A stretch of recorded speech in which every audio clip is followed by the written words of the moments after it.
Vladimir Kara-Murza has been locked away in Putin's gulags for over 2 years.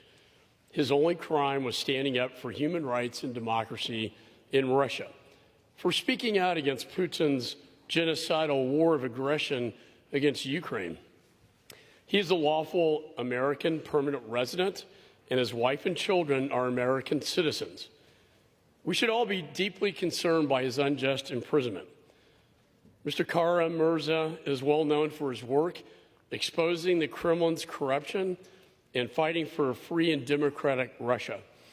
Despite 2 assassination attempts which nearly killed him and left him with permanent side effects that linger to this day, Mr. Kara-Murza has continued his brave work undeterred.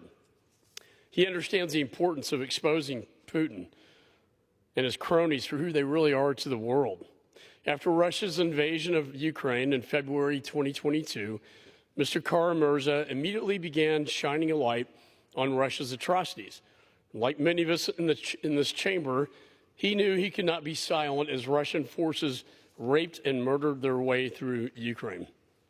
In response, the Kremlin alleged that he was spreading false information about the Russian military.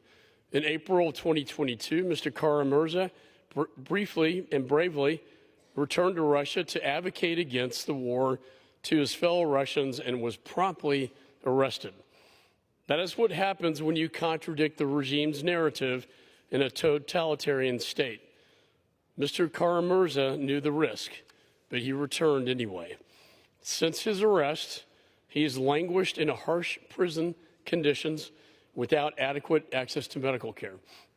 Last year, the Kremlin sentenced him to 25 years in prison due to his lingering side effects from 2 assassination attempts, as well as the awful conditions in Putin's gulags. This is effectively a death sentence. Unfortunately, Mr. Kara-Murza is just one of many political prisoners in Russia.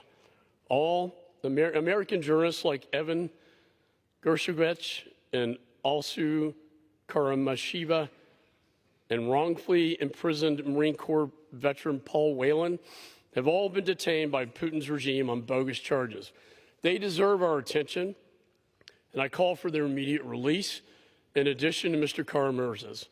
America must hold Russia to account for their continued aggression and war crimes against humanity. We need to do everything in our power to secure Mr. Kara-Murza's release, as well as the release of every unjustly detained American overseas. And so with that, I urge my colleagues to support this measure, and I reserve the balance of my time.